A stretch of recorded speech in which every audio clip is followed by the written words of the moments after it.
और इस बीच बड़ी खबर आपको बता रहे हैं, लगातार जिस वक्त स्थिति बनी हुई है और जानकारियां मिल रही है, लगातार आपको बता दें जिस तरीके से डोनाल्ड ट्रंप का ये बड़ा संबोधन सामने आया है और इस वक्त युद्ध के मुहाने से इस वक्त की सबसे बड़ी खबर आपको बता दें, युद्ध पर डोनाल्ड ट्रंप का ये बड़ा बयान, ईरान की नौसेना खत्म हो चुकी है, नौसेना पूरी तरीके से नेस्तनाबूद हो चुकी है, एक ही महीने में खत्म कर दिया है पूरी मिलिट्री पावर को ईरान के। देखिए, एक महीने से ईरान से जंग जारी है। राष्ट्रपति डोनाल्ड ट्रंप ने बताया ईरानी सेना हमारे कंट्रोल में है, तो ये बहुत बड़ा दावा हो जाता है राष्ट्रपति डोनाल्ड ट्रंप की तरफ से जो किया गया है कि अमेरिका ने कंट्रोल में कर लिया ईरानी सेना को। जंग तकरीबन खत्म हो चुकी है, हालांकि 2 से 3 हफ्ते अभी ये जंग जारी रहेगी और बहुत अग्रेसिवली इस दौरान हमले होंगे, लेकिन टारगेट तमाम अचीव कर लिए। इस लिहाज से इस जंग को सक्सेसफुल बताया राष्ट्रपति डोनाल्ड ट्रंप ने और बताया कि ईरान की नौसेना खत्म हो चुकी है। 1 महीने से ईरान से जंग जारी है, अब ईरानी सेना हमारे कंट्रोल में है, ये ट्रंप की तरफ से कहा गया, या जीसी हमारे कंट्रोल में है।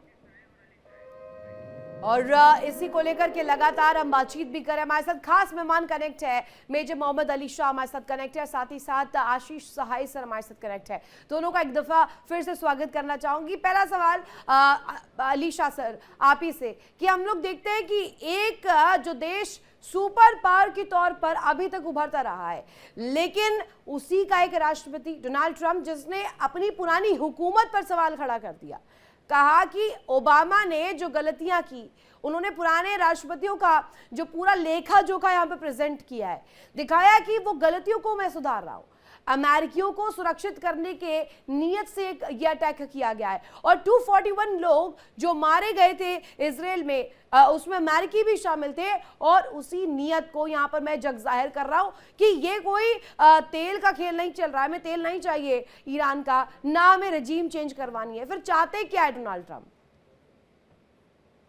जी, आपने बिल्कुल सही फरमाया। आपने डोनाल्ड ट्रंप साहब का अभी लेटेस्ट आया कि उन्हें अभी बस जंग जारी रहेगी, बस वो कभी खत्म करने के मूड में होते हैं, कभी लंबा चलाने के मूड में होते हैं। क्या मूड होता है वो डिपेंड करता है उनके हाजमे पे, उनका हाजमा कैसा है उस दिन पे। अच्छा, डोनाल्ड ट्रंप साहब कई सारे इंटेलेक्चुअल्स हैं, अकेडमिशियंस हैं, ऑब्जर्वर्स हैं जिन्होंने डोनाल्ड ट्रंप साहब के बारे में, जैसे कि मैं अगर आपको मैं कुछ उदाहरण दूं ना, तो मेजर शाह जी, टूरिज्म जो कि एक लाए, एक कैरोल मैकग्रानथ हैं, उन्होंने अमेरिकन एथनोलॉजिस्ट 2017 में लिखी थी, उसमें कहा था डोनाल्ड ट्रंप साहब अलग हैं, बिल्कुल सबसे हट के अलग हैं, अलग उनके लेवल का मैच करना कोई बहुत मुश्किल है। भाई नेता लोग झूठ बोलते हैं कई बार, तो अपने बयानबाजी में कई बार अच्छे इंटेंशन से कुछ भी, मगर जिस तरीके के झूठ डोनाल्ड ट्रंप साहब बोलते हैं वो तो बिल्कुल अलग ही लेवल के हैं। हिस्टोरियन है डगलस ब्रिंकले ने बोला है कि ईरान अमेरिकन के प्रेसिडेंट्स ने रेगिस्तान में अक्सर तो झूठ मात खा बोला। गए ना, पर ईरान के रेगिस्तान में मात खा गए। आपने बोला ईरान के रेगिस्तान में मार खा गए। अब आप ये सुनिए, आप ये बहुत दिलचस्प किस्सा है। 1980 में इन्होंने ऑपरेशन ईगल क्लॉ चलाया था। 52 अमेरिकन डिप्लोमेट्स ईरान की युवा पीढ़ी ने बंधक बना दिए थे 444 डेज के लिए। अमेरिका ने चलाया ऑपरेशन, मिलिट्री ऑपरेशन। आप यकीन मानेंगी, बहुत कम लोग इसके बारे में बात करते हैं, हालांकि जानते सब हैं। 8 हेलीकॉप्टर उड़ के आए अमेरिका से ईरान, एक भी हेलीकॉप्टर वापस नहीं गया अमेरिका, एक भी हेलीकॉप्टर। एक हेलीकॉप्टर तो डेजर्ट स्टॉर्म, आंधी में डेजर्ट के उसमें फंस गया, एक पे रोटर में खराबी हो गई, एक का हाइड्रोलिक फेलियर हो गया, और चौथा जो था वो क्रैश कर गया उनके हर्क्यूल्स जहाज से, फिक्सिंग से। ये फिक्सिंग लेकर गए थे कि भाई जो बंधक होंगे 52 बंधक, उनको हम खाली बिठा के लेकर आएंगे इसके अंदर। एक रिफ्यूलिंग के जहाज, फेल्ड ऑपरेशन रहा ये। अच्छा साई साहब, ठीक है, मेजर शाह लौट रही हूँ। साई साहब, राष्ट्रपति डोनाल्ड ट्रंप के झूठ की बात हो रही है, एक के बाद एक झूठ बोल रहे हैं। अच्छा, ये जो स्टेटमेंट है कि ईरानी सेना हमारे कंट्रोल में है, आप इसे किस तरीके से देखें?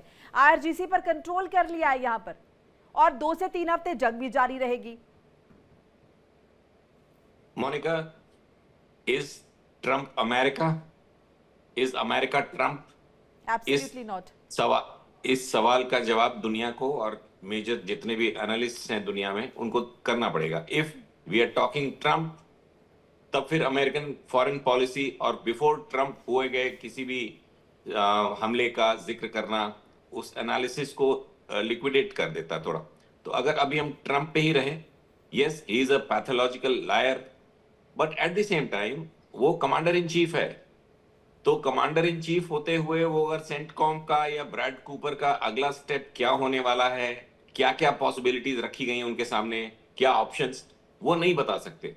लेकिन बोलने की आदत है, वो इतने सिंसियर, इतने रेजिमेंटेड सोल्जर तो कभी रहे नहीं, तो इसलिए उनका एक कंपल्शन होता है ऑफसेट रखना, बातों को ऑफसेट रखना। पर इतने Keep कॉन्फिडेंस them के guessing। साथ अगर साहे सर बोलेंगे तो क्यों ना माना जाए इसे कि ये अमेरिका का ही कॉल है रादर देन डोनाल्ड ट्रंप और का कॉल। रिप्रेजेंटेटिव भी तो है ना, राष्ट्रपति भी है अमेरिका के। एग्जैक्टली जी he is playing a dual role. इसलिए उनको ये जो कंफ्लिक्टिंग स्टेटमेंट्स देते हैं, कुछ तो उनकी मेंटल कैलिबर की भी इश्यूज हैं, जैसा कि मैंने पहले डिस्कस किया था आपसे कि वो अपनी मेडिकल एग्जामिनेशंस करा चुके हैं कि ब्रेन ठीक से फंक्शन कर रहा है कि नहीं, क्योंकि ये उनका मेन मुद्दा रहा है बाइडेन के खिलाफ कि Biden was not mentally. Actually उनके कॉन्स्टिट्यूशन में एक प्रोविजन है, आई थिंक 25th अमेंडमेंट है, जहां पे अगर मानसिक तौर पे राष्ट्रपति नॉन फंक्शनल हो जाए तो vice president should take over. ऐसी एक व्यवस्था है जो कि हमारे कॉन्स्टिट्यूशन में नहीं है। यहाँ पे मेंटल डिसेबिलिटी का कोई जिक्र नहीं है, तो वो चैलेंज उनका है।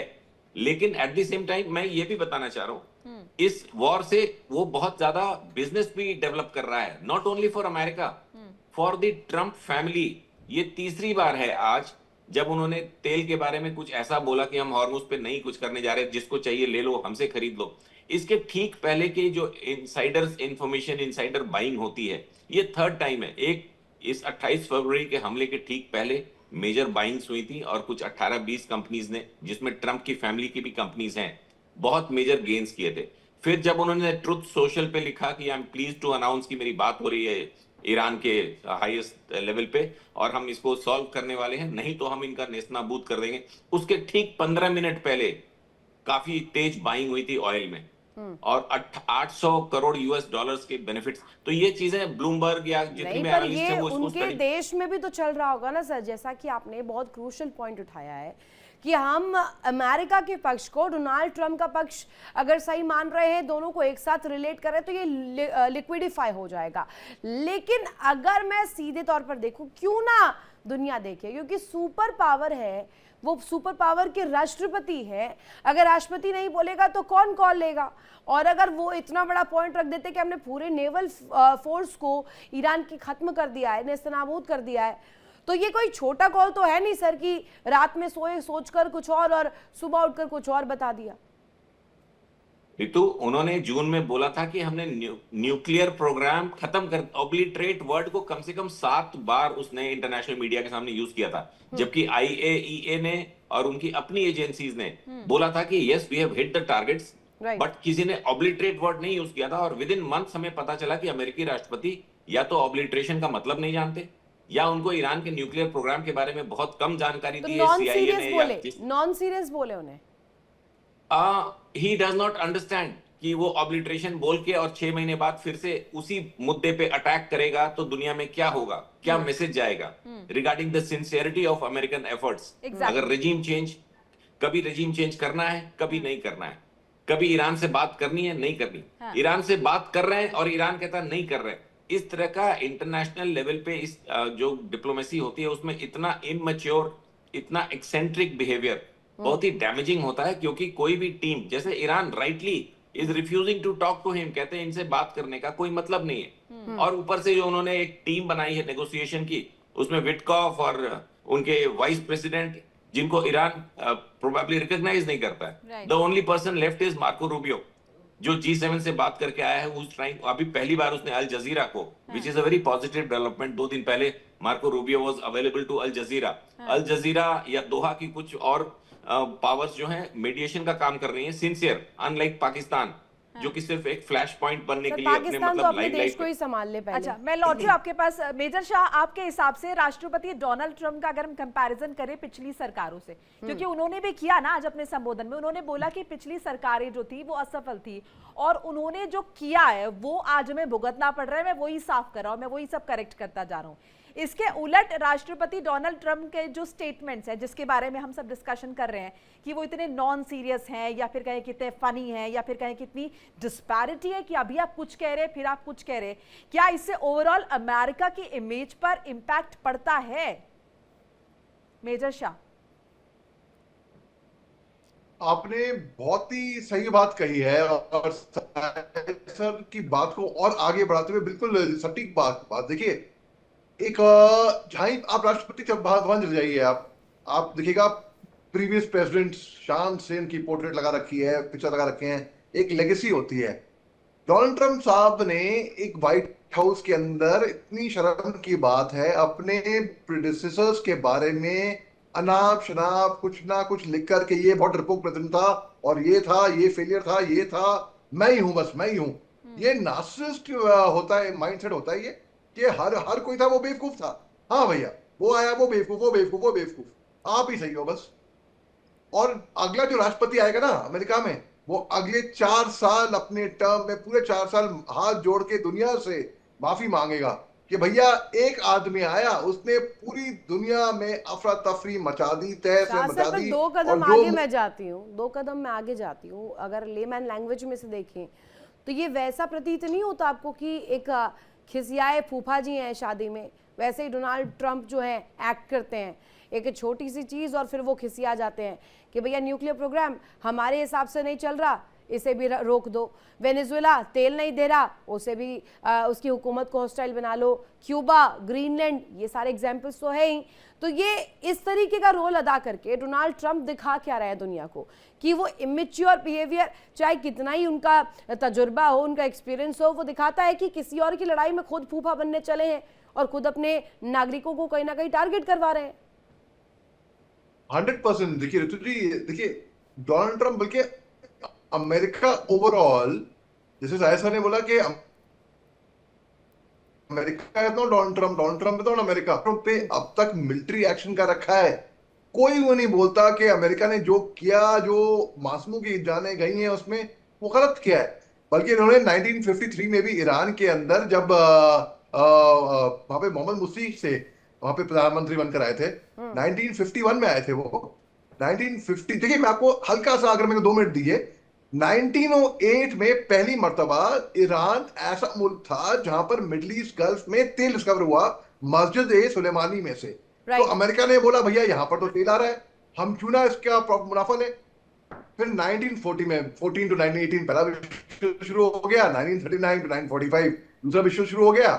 फिर जाके 1951 में मोहम्मद मुर्सी आए वहां पर, उन्होंने बोला कि भैया जो तेल हमारा आ रहा है, हम काम तो हमारा है, मुनाफा ले रही है अमेरिका, इसको नेशनलाइज कर दो, ऑयल रिफाइनरीज को नेशनलाइज कर दे। तो अमेरिका को आउट हो गया। फिर 1953 में जब अमेरिका ने ईरान पे CIA के जरिए ये ऐसा पलटवार किया कि प्रधानमंत्री को आउट कर दिया। पर वो तो उन्हें विन विन सिचुएशन के तौर पर देख रहे हैं। आपने सुलेमानी का जिक्र कर दिया, लेकिन सुलेमानी को तो वो अपने आप के लिए एक प्रो चीज देख रहे हैं। वो कह रहे हैं हमने पुरानी रिजीम में सुलेमानी को पकड़ लिया, उसको खत्म कर दिया, उसे एलिमिनेट कर दिया, इस दफा हमने खामेनेई को कर दिया। तो ये तस्वीर दिखाकर कि क्या आप पूरे दादा बनना चाह रहे हैं दुनिया के, वो अचीवमेंट की तरह बता रहे हैं कि हमने पहले ये किया, अब ये किया। वो जनरल कासिम सुलेमानी थे जिनका उन्होंने ड्रोन से इराक में 2 जनवरी 1920 में असैसिनेशन कर दिया था। वो जनरल कासिम सुलेमानी थे। ये 1908 में बहुत पहले, आज से 100 साल से ऊपर, मस्जिद सुलेमानी, वो अलग, जहां पे तेल डिस्कवर होता है ईरान के अंदर। अब देखिए, हाँ आपने बिल्कुल दुरुस्त फरमाया तुझी, यहाँ पे जनरल कासिम सुलेमानी को असैसिनेट कर दिया, अयतुल्लाह खोमेनी को मार दिया, डिफेंस मिनिस्टर को मार दिया, IRGC के चीफ को मार दिया। आप ये मेरे को बताइए, और कोई भी मुल्क अगर दुनिया में अगर जाके डोनाल्ड ट्रंप साहब को खत्म कर देता रातों रात, डोनाल्ड ट्रंप साहब को उठा देता, उठा के ले आता रातों रात, अमेरिका की टॉप लीडरशिप खत्म कर देता रातों रात, तो क्या उस मुल्क को आतंकवादी नहीं घोषित करते? आप मेरे को बताइए, लॉजिकल बात है ये। डोनाल्ड ट्रंप साहब को पूरा हक बनता है कि भाई वो कुछ भी दादागिरी कर ले, किसी को भी उठा ले। अच्छा, ये कर्नल गद्दाफी ने बोला कि हम डॉलर में ट्रेड नहीं करेंगे, हम सोने में ट्रेड करेंगे, मार दो। सद्दाम हुसैन ने बोला कि भाई हम डॉलर में ट्रेड नहीं करेंगे, उठा लो, मार दो, फांसी चढ़ा दो। 3 हफ्ते में इराक को इन्वेट कर दिया। ईरान को नहीं कर पाएंगे, पता है क्यों? इसकी ज्योग्राफिकल लोकेशन है। आपको ज्योग्राफी के साथ आप लड़ नहीं सकते हैं। कोई भी मरून बेरे आ जाए, कमांडो आ जाए, धुरंधर आ शाहिद जाए, साहब, लेकिन ठीक है, ईरान मेजर शाह आपके पास लौट ईरान जी एक जी साहिब साहब, आपका इस पर क्या टेक है? जो ईरान की जियो, अगर हम देखें यहाँ पर जो उसकी सिचुएशन नजर आती है, जोग्राफिकल कंडीशन जो नजर आती हैं, क्या वो एक बड़ी चुनौती है अमेरिका के सामने, और इसीलिए मौजूदा वक्त में ईरान बार बार जो है उभर कर आ रहा है, या फिर कहे कि वो पीठ थपथपा रहा है, या फिर वो ये कह रहा है कि हमें हराना आसान नहीं है और हम डटे हुए हैं? मतलब कोई तो वो कॉन्फिडेंस है ना ईरान के पास जिसके बल पर वो अमेरिका जैसे सुपर पावर से टक्कर लेने का दम रखता है, या फिर जो है बार बार सामने आ रहा है? मोनिका, इनकी हिस्ट्री रही है, they are war ready and war hardened people. तो इसलिए उनको अगले 6 साल तक, 8 साल तक अमेरिका से लड़ना है, लड़ सकते हैं। They are not like American forces जो कि बहुत ही सोफिस्टिकेटेड और स्पॉइल्ड ब्रैट्स, एयर कंडीशनर्स चाहिए, हाईटेक गैजेट्स चाहिए। जो एक्चुअल वॉर होती है, ये वॉर नहीं है। अमेरिका इस वॉर से डर रहा है। ये एयर ऑपरेशंस है, स्पेशल ऑपरेशंस है to degrade from a distance. War होती है जब इन्फेंट्रीज आमने सामने होती हैं, थल सेनाएं आमने सामने होती हैं। तो अमेरिका को अगर इतनी अपनी गुमान है कि वो इतने पावरफुल हैं, greatest army in the world, move in, go to Kharg, go to Tehran, special drop करो, वहां पे टेक ओवर करो, लड़ाई करो। तो आपके 12-16 बंदे मर गए और पूरे दुनिया, पूरे देश में मातम मना हुआ है कि 16 बंदे मर गए। Iran is not like that. उनको शुरू से एक वॉर की ट्रेनिंग, उनके 12-12, 14-14 साल के बच्चों को आर्मी वो तो ड्यूटीज के लिए रिक्रूट कर 31 रहे हैं। रेजिमेंट्स में बट जाते हैं, और टॉप लीडरशिप ना होने के बावजूद भी अभी तक 34वां दिन और अभी तक डटे हुए हैं, in spite of this call of America कि हम जीत चुके हैं। लेकिन साहिद सर, ये मुझे बताइएगा, ये एक जो तस्वीर दिखाई जाती है डोनाल्ड ट्रंप को जब भी एक पर्सनालिटी के तौर पर या एक रिप्रेजेंटेटिव के तौर पर देखा जाता है, तो अभी तक चाहे वो जितनी बातें कर ले, लेकिन एक मजाकिया अंदाज, एक बेतुका, एक बेधड़क कुछ भी कह देने वाला जो है एक पर्सनालिटी के रूप में देखा गया है कि एक हर वर्ड का, एक हर लॉजिक का एक बेतुका अंदाज वो रख देते हैं। चाहे वो मीडिया से बातचीत को लेकर के हो, प्रेस से वोकलाइज होने को लेकर के हो, जैसा कि आपने इससे पहले जिक्र भी किया था। ये तमाम चीजें तो एक तरफ, लेकिन क्या इसमें डेमोक्रेट्स फायदा उठा पाएंगे? ये कहीं ना कहीं एड्ज दे पाएगा आने वाले समय में मिड टर्म इलेक्शंस में? क्या होने वाला है? जी रितु, बिल्कुल बहुत ही एप्ट पॉइंट। वो अपने कंडक्ट से, वो अपने सोशल कंडक्ट से, पब्लिक कंडक्ट से बहुत कुछ लूज कर रहे हैं। अमेरिका में भी सिंसियर, सेंसिटिव लोग हैं, ऐसा नहीं है, लेकिन ट्रंप इज वेरी डिफरेंट। उनका पूरा बैकग्राउंड देखिए, hedonic, he has been a hedonic, pleasure oriented guy, dance, drugs, girls, he has a very checkered history. और ये अभी भी इनके चेयर में आने के बाद कम से कम सिंसियरिटी आनी चाहिए थी। You are engaged in a bloody battle, और आप डांस करने की photographs, unstatesmanlike behaviour, Japanese PM के सामने साथ बैठा के उस लेडी को आप पर्ल हार्बर का डिस्कशन कर रहे हो, उनको ह्यूमिलिएट कर रहे हो। He does not understand, his public conduct is very very questionable, very unbecoming conduct like of a president. और इसकी वजह से मिड टर्म में डेफिनेटली उनके अपने लोग जो सिंसियर हैं, जिनके जो संजीदा हैं, जिनको पता है और युद्ध में इसके जाने अंदर जा रही मुश्तबा हैं। को देखिए, मुश्तबा खामनेई अभी पहले आयतुल्ला अली खामनेई के एलिमिनेशन के बाद he is the top leader, but एक भी बयान आप देख रहे हैं, यहाँ तक की चर्चा ये हो गई थी कि वो जिंदा है या नहीं है, पब्लिक डोमेन में है या नहीं है। Ritu, that question remains live. No one knows कि मोस्तफा की प्रेजेंट स्टेट क्या है, no one knows. But why only Mostafa? IRGC के किसी भी एक इंसान को, या जब खमैनी साहब थे, द ग्रेट खमैनी, उनको कभी भी आपने इस तरह की बचकाना हरकत, इस तरह की नॉनसेंसिकल अप्रोच इन पब्लिक, आप प्राइवेट लाइफ में जो भी करते हैं, as a public leader, as a leader of such a great big nation America, you cannot talk like the way Trump talks. You cannot treat the media the way he does. ये corporate का CEO समझता है अपने को। ये Trump and Trump की जो इतनी कंपनीज हैं, उनका बॉस की तरह यानी बिहेव करता है। अमेरिकन्स को कहीं ना कहीं इस बात का एक, अगर हम कहें उन्हें, मतलब कहीं ना कहीं गिल्ट होगा, what they have chosen, like क्या रिप्रेजेंटेटिव उन्होंने चूज किया है, right? They would be ashamed of his conduct, to say the least. उनको शर्म आती होगी कि उनका एक ऐसा लीडर है। ठीक है, मैं फिर भी रिपीट करता हूं कि इनका ये जो मेजर एक मिशन है to degrade Iran as a military, this may be globally helpful, दुनिया के देशों के लिए आने वाले वक्त में थोड़ा सा पीस, ईरान बहुत ही ज्यादा अनरेगुलेटेड हो रहा था मिलिट्री और अपने प्रॉक्सीज को लेके, उसको उसने बैलेंस आउट किया होगा, but this does not qualify you to अच्छा बिहेव ये इन द कहना वे व्हिच यू आर अच्छा बिहेविंग। ये कहना कि इजराइल अब पूरे तरीके से सुरक्षित है, इसके क्या पैमाने हैं और इसके क्या मायने निकाले कि अब इजराइल को हमने सुरक्षित कर दिया है? Ritu, fortunately or unfortunately, the three big gainers in this war are Russia, Israel, and fortunately, definitely, India. Russia अपने इकोनॉमिक रिवाइवल और मिलिट्री रिवाइवल के लिए उसको एक बात तो अंदर golden खाने opportunity। साय सर, जैसे आपने ये जोड़ दिया है तो मैं एक लाइन इसी में ऐड करती हूँ और सवाल इसके जरिए आपसे पूछती हूँ कि कहा जा रहा था यूक्रेन पर कॉम्प्रोमाइज करने के लिए एक अंदर से पैक्ट बन गया है अमेरिका के साथ कि आप अंदर खाने बातचीत कर लीजिए, यूक्रेन से अपनी सेनाओं को हटा लीजिए, हम ईरान से अपनी जो इंटेलिजेंस रिपोर्ट्स है वो वापस ले लेंगे, हम आगे से हेल्प नहीं करेंगे। Is that what's going on? पर्दे के पीछे ही खेल चल रहा है क्या?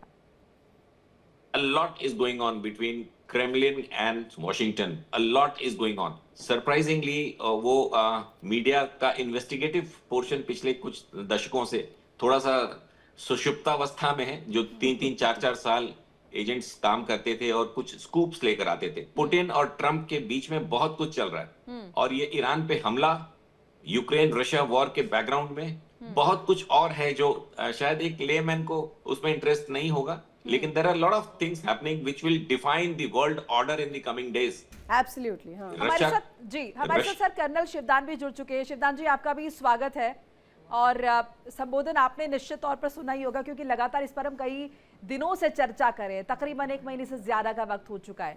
बहरहाल आज जो कुछ कहा है राष्ट्रपति डोनाल्ड ट्रंप ने, उसमें से क्या आपको नजर आता है इंपॉर्टेंट पॉइंट? क्योंकि हमारी एक्सपेक्टेशंस कुछ और थी और वैसा यहाँ पर नजर नहीं आया। इसके साथ एक और बात का जिक्र उन्होंने किया है कि ये जो दुनिया भर में तेल संकट है ये टेम्पररी है। अब ये कितना टेम्पररी नजर आता है और इसका क्या मतलब है? 2-3 हफ्ते उन्होंने कहा कि जंग और चलेगी, यानी कि क्या ये समझे कि 2-3 हफ्ते तक ये तेल संकट रहेगा, उसके बाद स्थिति एकदम क्लियर हो जाएगी? शिवदान जी, देखिए, ट्रंप को सबसे ज्यादा रेजिस्टेंस अपने देश में खुद मिल रहा है। अमेरिका की इतना बड़ा एजिटेशन अमेरिका में आज से पहले कभी नहीं देखेगा जिसने खिलाफ ट्रंप के हो रहे हैं। इस लड़ाई की वजह से जो ट्रंप ने बिना किसी कारण के ईरान से अपना युद्ध छेड़ दिया है और इतना महंगा पड़ रहा है ईरान अमेरिका को युद्ध के $1 मिलियन पर डे के हिसाब से अमेरिका इस युद्ध पे खर्च कर रहा है।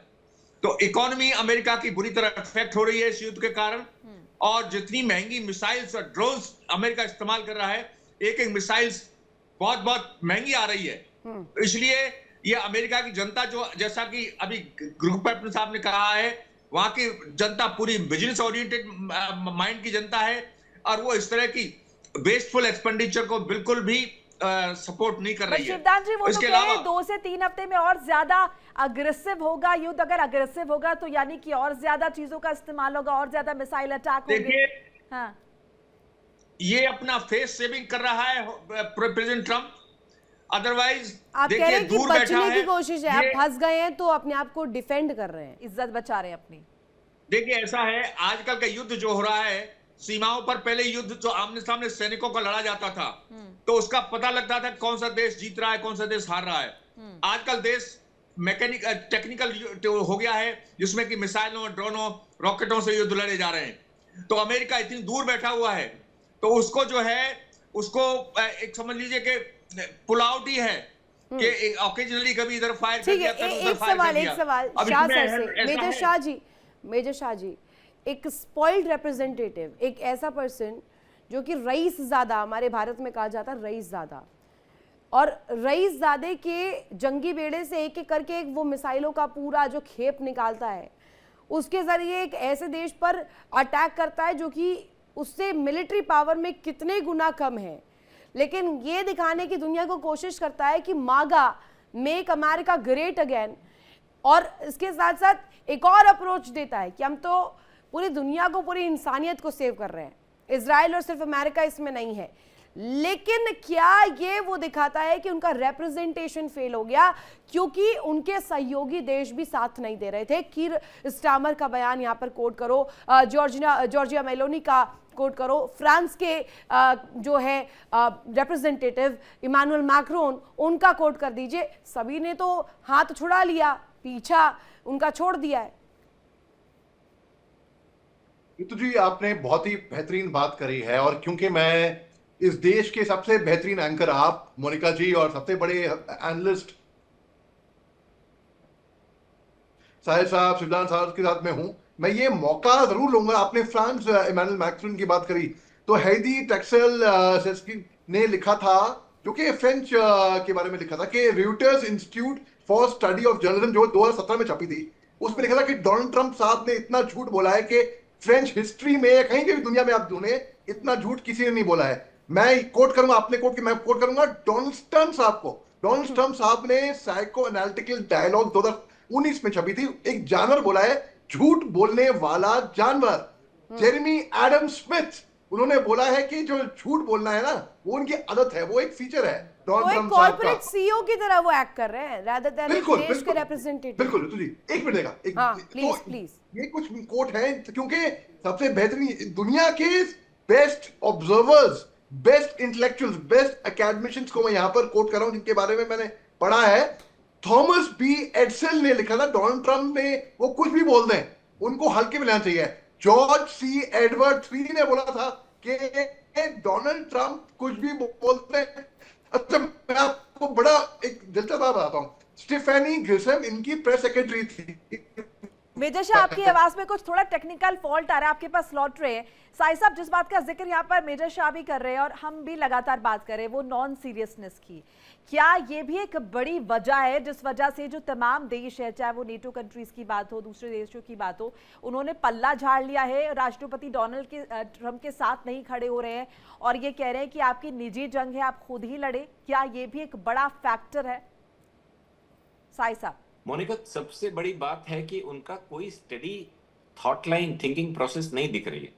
और दूसरा, वर्ल्ड फोरम पे, ऐसे इंटरनेशनल ग्लोबल प्लेटफॉर्म पे कंट्री हेड्स को ह्यूमिलिएट करना, उनको नेम्स कॉलिंग करना, ये बहुत ही अनस्टेट्समैन लाइक बिहेवियर है। इसकी actually he should undergo a training on this, कि आप फ्रांस के प्रेसिडेंट को, यूके के, लंदन के गवर्नर, मेयर को आप गाली देते हो, इस तरह की बातें आपके इमेज को। दूसरा टर्म है, ऐसा तो नहीं है, ऐसा भी नहीं है कि पहली बार चुने गए और कोई एक्सपीरियंस उन्हें नहीं है। यू नो मोनिका, अनफॉर्चुनेटली ये जब तक चेयर पे रहेंगे, I don't know how long, weather he will finish this tenure, I don't know, क्योंकि जिस तरह की उनके इंडिकेशंस हैं, मेडिकल एज वेल एज उनकी अपनी जो काउंटर इंटेलिजेंस एजेंसीज हैं, उनसे बहुत खफा हैं, तो I don't know whether he will finish the term. लेकिन जब तक रहेंगे तब तक काफी डैमेज कर चुके होंगे, क्योंकि जितने भी इंटरनेशनल बॉडीज हैं, डिफायंस का एक इसका सिस्टम है, WHO, IMF, world bank, NATO, EU, United Nations, सबके बारे में बहुत ही उटपटांग बातें करना, अनलाइक अ स्टेट्समैन, और उस बॉडी को डैमेज करना, उसकी क्रेडिबिलिटी को खत्म करना, ये बात जो भी लोग प्रशासन में जानते हैं। साहिल सर, अगर मेरी जो रिसर्च कहती है, अगर मैं गलत हूं आप मुझे प्लीज करेक्ट करिएगा, मैं अमेरिका को इस रिजीम में, डोनाल्ड ट्रंप के रिजीम में पाकिस्तान 2.0 मान रही हूँ, कि बड़ी बड़ी बातें कर दीजिए, बड़ी बड़ी चीजें दिखा दीजिए दुनिया को, और फिर सड्डी फिर साबित अंदर खाने से हो जाइए। Ritu, you may be bang on correct, absolutely correct, क्योंकि look at this protocol delusion का वो लेवल है कि यूनाइटेड स्टेट्स ऑफ अमेरिका का प्रेसिडेंट पाकिस्तान के जनरल से डायरेक्ट बातें करता है, उसको ऑनर करता है, you know, breaking all the protocols. इसके बड़े सीरियस रिपरकशंस होते हैं। As a president of United States, you don't invite general Munir for lunch and talk to him in absolute isolation. और बात का असर भी हो गया है, बात का असर भी हो गया है, साथ का भी असर हो गया है, क्योंकि जैसा पाकिस्तान करता है, गीदड़ भपकियां दीजिए और फिर उसके बाद यू टर्न मार लीजिए, कह दीजिए कुछ और उसके बाद फिर स्टेप बैक ले लीजिए। शिवदान कुछ कहना चाह रहे, एक बार सुन लेते हैं। Colonel Shivdan ji please. देखिए, मैं इस युद्ध का सबसे बड़ा जो साइड इफेक्ट मानता हूं, लीग ऑफ नेशन नाम की संस्था बनी थी पहले विश्व युद्ध के बाद में, दूसरा विश्व शुरू हो गया तो लीग ऑफ नेशन जो है खत्म कर दी गई, और उसके बाद दूसरे विश्व युद्ध के बाद ये संयुक्त राष्ट्र संघ जो जिसको यूएनओ बोलते हैं वो उसका निर्माण हुआ। मगर इस वक्त यूएनओ भी उसी कंडीशन में आ गई जैसे लीग ऑफ नेशन थी। यूएनओ का कोई भी इंटरवेंशन कहीं नजर नहीं आ रहा है। रूस यूक्रेन युद्ध में चाहे हो, चाहे ईरान अमेरिका युद्ध में हो। इसलिए सबसे बड़ा जो थिंकिंग होनी चाहिए वर्ल्ड की पूरे की देशों की कि यूनाइटेड नेशंस को या तो रिऑर्गेनाइज किया जाए दोबारा से या इसको समाप्त करके कोई नई संस्था शुरू की जाए। तो इस की जो उसका एम था यूएनओ का कि दुनिया में पीस एस्टेब्लिश होगी, क्या आपको पीस नजर आ रही है? ये जो युद्ध चल रहा है ईरान का, अमेरिका का और इजराइल का, एक प्रकार का मिनी वार, वर्ल्ड वार कह सकते हैं इसको, क्योंकि ये जो इकोनॉमी जो पूरे वर्ल्ड की इफेक्ट हुई है, ये एक तरह की विश्व युद्ध ही कह सकते हैं इसको। तो इसलिए ये जो है हमारे संयुक्त राष्ट्र संघ पूरी तरह से फेल हो चुकी है और जरूरत है पूरे विश्व के दो देशों को कि दोबारा से विचार विमर्श किया जाए। ठीक है, कैसे इसको ठीक या है, तो नहीं, reorganize किया जाए। शिवदान जी की कोई हाँ। रोकने वाला नहीं है यहाँ पर ट्रम्प को, कोई अमेरिका को रोकने वाला नहीं है। अमेरिका कुछ भी कर सकता है, सारे एथिक्स दांव पर लग चुके हैं, कोई कानून नहीं है। देखिए ऐसा है, ये संयुक्त राष्ट्र संघ को करना चाहिए था। जो ये ग्रुप कैप्टन साहब कह रहे हैं कि ट्रंप जो है, जो दुनिया किसी को भी, अब बताइए वेनेजुएला के राष्ट्रपति को एक ऑर्डिनरी क्रिमिनल की तरह उठा लाए वहां से, कि ये कोई तरीका है? फिर कहने लगे ग्रीनलैंड जो हमारा इसका हम उसको ले लेंगे, ग्रीनलैंड को, इस तरह से क्यूबा को हम अपने कब्जे में कर लेंगे। क्या ये लॉलेसनेस ये तो पूरे सिरे वर्ल्ड से को दादागिरी दिखाती है ना कि एक ऐसा देश, एक सुपर पावर जो पूरी दुनिया पर अपना काबू चाहता हो, अपने हिसाब से सभी की सत्ताओं को चलाना चाहता हो और वहां के रिसोर्सेज का इस्तेमाल अपने डॉलर के फेवर में उसको दुरुस्त करने के लिए इस्तेमाल करता हो। लेकिन सहाय सर जरा इसे आप कंप्लीट कीजिएगा, जिसको लेकर के जिक्र किया था कि joint comprehensive plan of action, ये आया था उनकी रिजीम में, नहीं आया था, इससे पहले वाली रिजीम में आया था। जब उनकी 2019 में जब वो इन एक्शन आते हैं, उसके पहले इस पर सिग्नेटरीज हो गए थे, लेकिन जैसे ही वो सत्ता संभालते हैं वैसे ही वो सबसे पहले अमेरिका को बाहर निकाल लेते हैं इस एक्शन प्लान से। उसके बाद नियम तोड़ना ईरान शुरू कर देता है। अब किस मुंह के साथ वो उठा रहे हैं ये सवाल कि न्यूक्लियर प्रोग्राम को लेकर के जो एक तस्वीर थी वो कहीं ना कहीं वो कंट्रोल करने की कोशिश कर रहे हैं। वो एक हंटर लगाना चाहते हैं उस न्यूक्लियर प्रोग्राम पर जो कि ईरान चला रहा था। ये तो सिरे से खारिज हो जाती है बात, आपने खुद ही अमेरिका को साइड लाइन किया था इसमें। जी, Iran was a signatory to NPT after that persuasion. Yes, Iran ने एनपीटी साइन की थी। तो ये टोटल ट्रंप का बनाया हुआ क्यास है। और मैं आज भी इस बात को मान के चलता हूं, repeatedly I have been telling all the channels कि ईरान अंडर खमैनी कभी भी न्यूक्लियर बॉम्ब नहीं बनाता, because Khamenei was a very deep thinking leader. उनके अपने कुछ एजेंडाज थे, उनकी अपनी कुछ फिलोसफीज थी जिससे हमें नाराजगी हो सकती है, लेकिन वो इस्लाम के उस लेवल के फॉलोअर थे कि अगर उनको रिलीजन के तौर पे बॉम्ब नहीं बनाना था, न्यूक्लियर बॉम्ब, क्योंकि वो मानते थे इस्लाम में प्रोहिबिशन है मास डिस्ट्रक्शन, तो वो नहीं बनाते। अब ट्रंप ने चेंज कर दिया।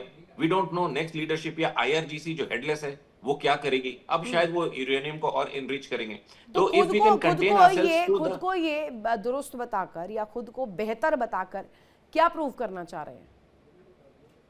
वो एक तो उसका बिजनेस इंटरेस्ट है। रितु इस बात को समझे, 80% of this war may be attributed to Trump's personal business interest and 20% to his radical thinking far right, कि अमेरिका में वो जो फार राइट जो टीपी यूएसए के लोग हैं या उनके जो हार्डकोर रिपब्लिकन्स हैं उनको सपोर्ट करने के लिए ट्रंप ये काम करते हैं। But basically if we can contain our discussion to the war, अभी आने वाले दिनों में तो जो मेजर इशू आएंगे 3, अगर बुशनर का एटॉमिक प्लांट अटैक हुआ अगले 2 दिनों में, 3 दिनों में, या 6 अप्रैल के बाद जैसे कि डेडलाइन उनकी खत्म होती है इनके पावर सेंटर्स को टेक डाउन करने के लिए, या खार्ज पे कुछ एक्शन हुआ या हॉर्मुज पे कुछ एक्शन हुआ, तो energy supply, I am not talking about fertilisers या other elements which flow out of Hormuz, energy supply और उसका resultant impact on Indian economy बहुत सीरियस होने वाला है। क्योंकि जितने भी शॉक एब्जॉर्बर्स थे गवर्नमेंट कर चुकी है, लेकिन अगर अभी सप्लाई लाइन और बाधित रहेगी तो कोई चांस नहीं होगा but to increase the petroleum and associated peripheral products के दाम,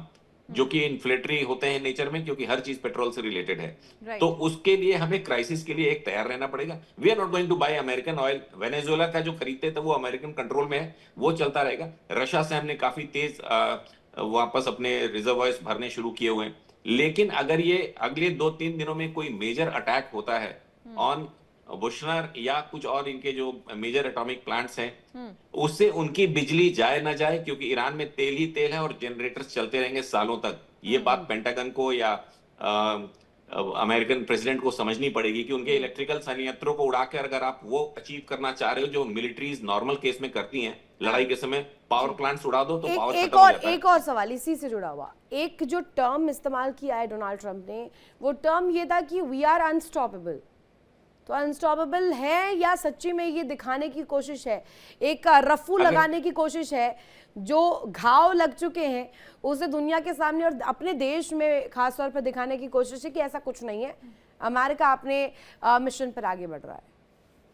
मैं तो सीधे सीधे बोलता हूं, I am not challenging them, I am not a part of the war. If you are unstoppable then go in, you are building up for what? And if he goes in, believe you me, तो ये America के लिए एक बहुत ही dangerous situation होगी, right, जिसको कि सारे जो वो तो क्या भी एनालिस्ट चुके, आप भेजिए ना अपने सैनिक ताबूत में भर के भेजेंगे, वो इतने कॉन्फिडेंट है कि अगर फ्रंट टू फ्रंट लड़ाई अगर लड़नी पड़ेगी तो उसके बाद तो ये अमेरिका के लिए बहुत बड़ी मुश्किल हो जाएगी।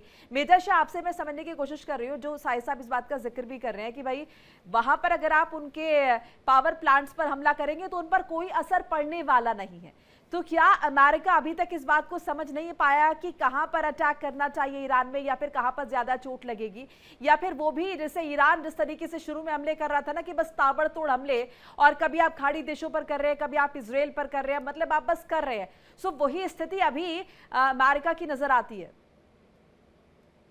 आपने बिल्कुल दुरुस्त फरमाया है। देखिए, डोनाल्ड ट्रंप साहब ने पिछले साल जब 12 दिन का युद्ध चला था, देखिए अमेरिका ने बोला कि हमें 3 न्यूक्लियर फैसिलिटीज ईरान की बर्बाद कर दी हैं, नतान्ज और 2 और हैं। अच्छा, अगर उन्होंने ये बोला कि बर्बाद कर दी हैं तो कहाँ है भाई? अभी फिर से बर्बाद करेंगे क्या? बताइए।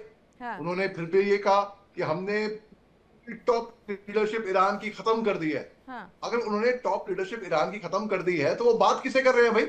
हम बात कर रहे हैं ना टॉप लीडरशिप। उन्होंने बोला, CNN के बहुत मशहूर एक फैक्ट चेकर हैं डैनियल डेल ने इनके चिट्टे पट्टे अलग निकाले हैं, बल्कि वॉशिंगटन पोस्ट के साथ मिलकर पिनोकियो था ना, पिनोकियो एक कहानी है, तो द बॉटमलेस पिनोकियो 2018 में लिखा हुआ है ऑलरेडी।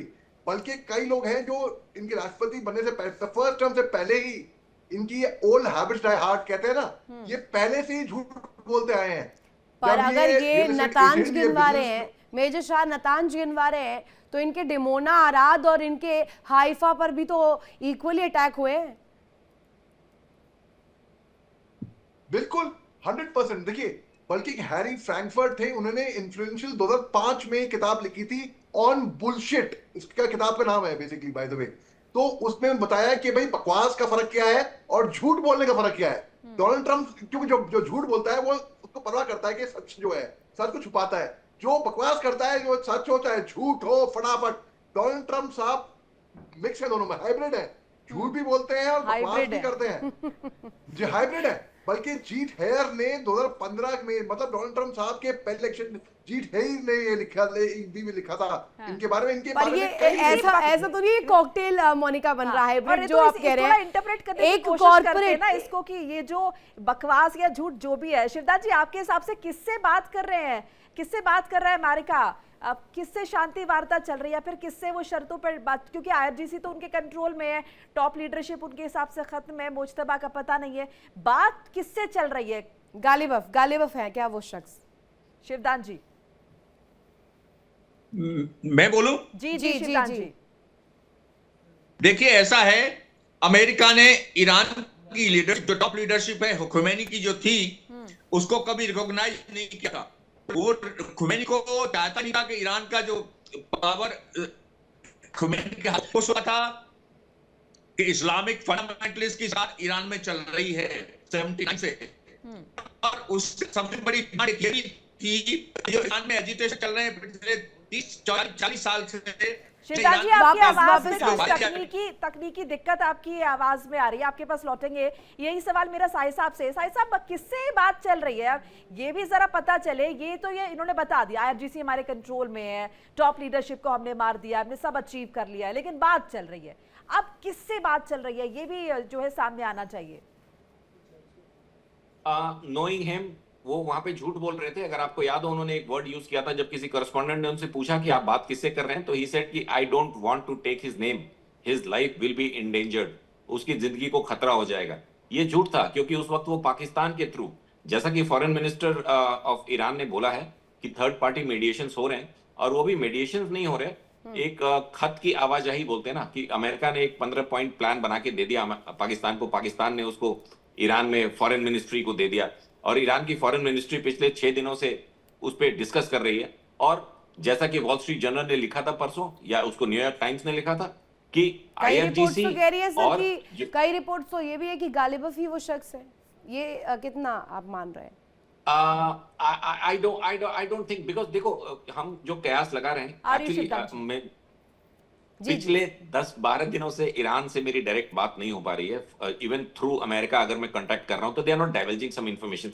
लेकिन ये IRGC और ईरान की जो लेफ्ट ओवर सिविलियन गवर्नमेंट है, इन दोनों के साथ एक मेजर चैलेंज है जो मैं बताना चाह रहा था। WJS ने बोला है कि ये लोग अभी भी आपस में बात नहीं कर पा रहे because of the fear of getting detected, कि इनकी लोकेशंस क्या हैं। तो ना ये कम्युनिकेट कर पा रहे हैं इलेक्ट्रॉनिक मीन्स से, और ना ही ये साथ इकट्ठा हो रहे हैं।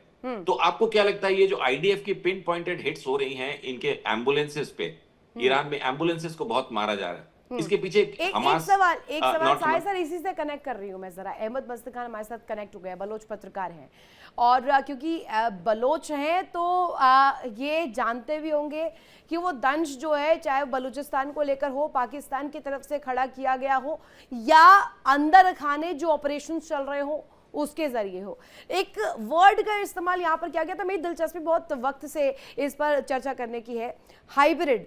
मेजर शाह ने कहा कि हाइब्रिड है वो, तो हाइब्रिड क्या, एक कॉर्पोरेट CEO के साथ साथ एक रिप्रेजेंटेटिव वाले हाइब्रिड है, या हाइब्रिड है CEO के साथ साथ एक ऐसे रईस ज़ादे बनने का, एक स्पॉइल्ड रिप्रेजेंटेटिव बनने का? कौन सा आप मान रहे हैं? कहाँ की बात कर रहे हैं आप? अभी आपकी गैर मौजूदगी में मेजर शाह ने एक वर्ड इस्तेमाल किया, हाइब्रिड है डोनाल्ड ट्रंप। हालांकि उन्होंने झूठे और बकवास करने के मामले में कहा कि जी। हाइब्रिड है, झूठ भी बोलते हैं और बकवास भी खूब करते हैं। लेकिन इस जी। पर आपका क्या रिएक्शन है, आप किस तरीके से हाइब्रिड मानते हैं? क्योंकि ऋतु ये जानने बहुत उत्सुक है कि वो हाइब्रिड जी। क्या है। जी देखें, ये मैकडोनल्ड बर्गर प्रेसिडेंट जो हैं, ये इनकी गिज़ा देखें, सब में गलत चीज़ तो गिज़ा होती है ना। एक एज आता है जब आपको बहुत ख्याल करना पड़ता है कि आप गिज़ा क्या खाएंगे। इनकी गिज़ा क्या है? 2 बड़ी बिग मैक जो है बर्गर, 2 फिश फिले मैकडोनल्ड से, और एक जो है चॉकलेट मिल्क शेक। ये इनका डाइट है। इंतहाई ज़्यादा जो है अनहेल्दी डाइट खाते हैं। इनके आप ज़ुबान देख लें, जो महिलाएं हैं, जो अमेरिका के जो बेहतरीन किस्म के जर्नलिस्ट हैं, उनके लिए इनकी ज़ुबान आप देख ले, कभी उनको बदसूरत कह देते हैं, कभी उनको मोटी कह देते हैं, कभी किस किस्म की बातें करते हैं। ये देखिए, स्टेट्समैन तो है ही नहीं, इसमें तो कोई शक नहीं कि डोनाल्ड ट्रंप पर is क्या not a पाकिस्तान के statesman। नक्शे कदमों पर आगे बढ़ रहे हैं? क्योंकि ये देखिए, देखा जाए, एक नमूना यहाँ पर पेश कर देती हूँ। एक बयान बहुत वायरल हो रहा था उनका कि we don't talk like losers, और हम लूजर्स के साथ बात करना ज्यादा पसंद करते हैं, रैदर हम किसी विनर स्टेट से या ऐसे देश से बात करें जो हमसे ऊपर हो, हम उनसे बात नहीं करते क्योंकि हमें डिक्टेट करना पसंद है। तो ये साइड इफेक्ट है क्या पाकिस्तान के साथ बिरयानी खाने का? देखें ना, इन्होंने कहा ना कि हमें लूजर बहुत पसंद है, तो इनका इशारा शहबाज शरीफ के तरफ था। आपने देखा शहबाज शरीफ ने किस तरीके से मक्खन पॉलिश, जो इनकी जो फौज है पाकिस्तान की, आपको मालूम है वो कि दुनिया का सारा कारोबार वो करता है। पाकिस्तान की फौज जो है दुनिया का हर एक कारोबार करता है। आपको इल्म है कि पाकिस्तान की जो जमीन है उसका 12% पाकिस्तान के फौज के अंडर है। डायरेक्ट वो उसको सेल करते हैं, डिफेंस हाउसिंग अथॉरिटी बनाते हैं जनरलों, ब्रिगेडियरों के, अयाशियों के लिए। आपके यहाँ जो है इंडिया में 0.2% फौज के पास जमीन है, बाकी सब अवाम की है। ये हमारा फौज जो है, इस फौज को किस मुल्क ने बनाया? कभी कभी आपके हिंदुस्तान में या अमेरिका के लिए जरा सी नरमगोशी पैदा होती है। मैं उनसे सवाल पूछना चाहता हूं कि इस दहशतगर्द को हिंदुस्तान के सर पे किस मुल्क ने मुसल्लत किया हुआ है? आज भी दो कुव्वतें, तो पाकिस्तान MI6 2.0 पाकिस्तान का पार्ट बी अमेरिका बनता जा रहा है। पाकिस्तान, अब आप देख ले कि पाकिस्तान ने इनको नोबेल प्राइज के लिए नॉमिनेट किया था ना। इंटरेस्ट यहाँ है मतलब। चलिए चलते चलते वक्त की थोड़ी कमी है, चलते चलते मेजर शाह आपसे भी एक कमेंट ले लेते हैं। बहुत ज्यादा डिस्क्रिप्शन हमने कर लिया राष्ट्रपति डोनाल्ड ट्रंप पर। अब ये जो अगले 2 से 3 हफ्ते रहने वाले हैं, इन हफ्तों में क्या एक्सपेक्ट करें? क्योंकि एक और चीज का जिक्र यहाँ पर ट्रंप ने किया था कि तेल की जो अभी कमी नजर आ रही है अंतर्राष्ट्रीय स्तर पर, हालांकि उनके पास बहुत है, उन्होंने कहा कि भाई हमारे पास बेन था, आप आगे हमसे लीजिए, लेकिन ये जो कुछ है ये टेम्पररी है। सो ये टेम्पररी, ये 2 से 3 हफ्ते के लिए है, या फिर ये भी उनका अजम्पशन है, उनका कहना है, या फिर उनका झूठ है? मोटे तौर पर आपको क्या नजर आता है? मैं एक आर्टिकल, बिल्कुल सही बोला। देखिए, मैं एक आर्टिकल पढ़ा था वॉशिंगटन पोस्ट में, अभी नहीं, कुछ टाइम, बहुत टाइम हो गया इसका। इरिडो पोर्टर ने लिखा है ये। इरिडो पोर्टर बहुत मशहूर लिखते हैं ये वॉशिंगटन पोस्ट से। इन्होंने लिखा कि डोनाल्ड ट्रंप साहब की जो बगैर आपने हाइब्रिड की बात की, वही सेम बात इन्होंने भी बोला, पोर्टर ने बोला, पोर्टर ने बोला कि ये बकवास लिखते हैं या ये झूठ लिखते हैं। बकवास तो क्या है, बकवास, और एक होता झूठ। हाँ, तो ये समझ में नहीं आता। और ये अभी नहीं, अभी की बात मैं आपको 1970s में ले आता हूँ, जब डोनाल्ड ट्रंप साहब ने इनहेरिट की थी ना अपनी फैमिली प्रॉपर्टी, और बिजनेस में आए थे अपने फैमिली प्रॉपर्टी इनहेरिट करने के बाद मैनहट्टन के अंदर, तब अर्ली 70s की बात है ये। तब से ट्रंप का वॉशिंगटन पोस्ट रिपोर्ट करते आई है कि ये आदमी झूठ बोलता है। ये आदमी बहुत डेस कट एक बहुत ही प्रोमिनेंट आर्किटेक्ट है, जिन्होंने डिजाइन किया है, ये ट्रंप के टावर को डिजाइन किया था 1976 में।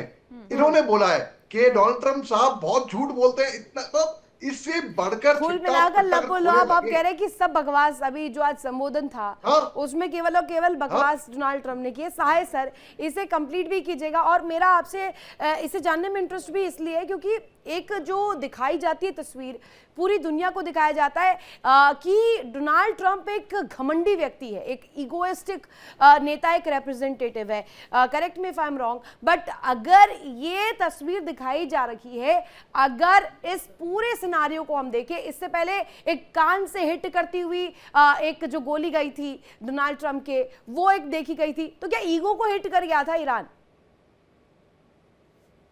उनकी भाषा में उनको पैथोलॉजिकल लायर बोलते हैं। अमेरिकन मीडिया में उसको pathological liar, there is a term, जो कि जेनेटिकली मतलब झूठ बोलना उसके सिस्टम में होता है, और ट्रंप इज लाइक दैट।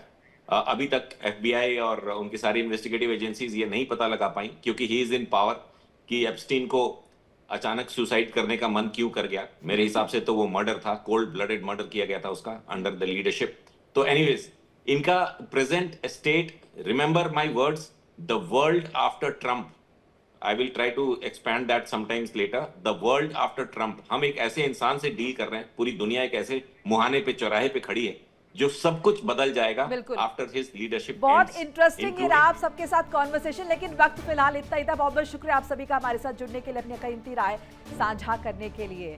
तो चर्चा हमारी लगातार जो है पूरे दिन जारी रहेगी ऋतु, और ये मेगा कवरेज भी जारी रहेगी, क्योंकि डोनाल्ड ट्रंप ने जो पक्ष रखा अपने संबोधन में, वो लगातार ये कह रहे हैं कि ये सिलसिला यानी कि ऑपरेशन एपिक फ्यूरी आगे भी जारी रहेगा। लेकिन ये आगे दुनिया के लिए कितना बड़ा खतरा रहेगा, इंडिया डेली पर खबरों का सिलसिला लगातार जारी है। देखिए इंडिया डेली 24/7 अब आपके स्मार्ट टीवी पर। इंडिया डेली मौजूद है सभी डिजिटल प्लेटफॉर्म पर लाइव और लगातार। इंडिया डेली 24/7 हर दिन राष्ट्र को समर्पित।